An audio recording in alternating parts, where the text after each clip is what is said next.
Како што знаете и самите, вчера бев спречена да учествувам на ТВ соочување со другите кандидати за градоначалници.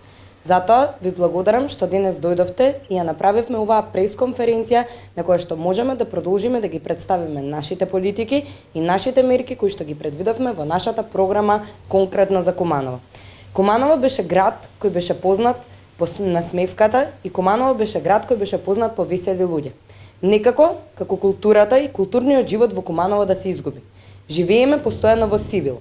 Затоа, во нашата програма, ние предвидуваме со насловото Светли го Куманово, најпрви да се сменат сите сијалици во Куманово за градот да живне, а потоа на секој од улиците да се ставаат свирачи, пејачи, пантомима, како и други глумци и уметници кои што ќе сакаат градот да го живнат и повторно градот да го врати својата слика на весел град како што досега беше. Исто така во нашата програма е предвидено и градење на сад кула како вистинско обележје на градот, а во неја сместување на туристичко биро кое што ќе биде место каде што туристите ќе можат да се обратат и да ги видат сите културни и историски знаменитости кои што ги има нашиот град.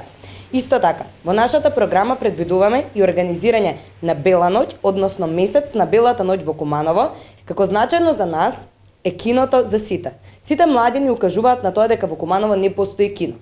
Затоа ние во нашата програма предвидуваме отварање на кино на отворено кај споменик Костурница, со што младите во летните денови ќе можат, но и сите граѓани ќе можат да отидат и таму да си ги поминуваат деновите.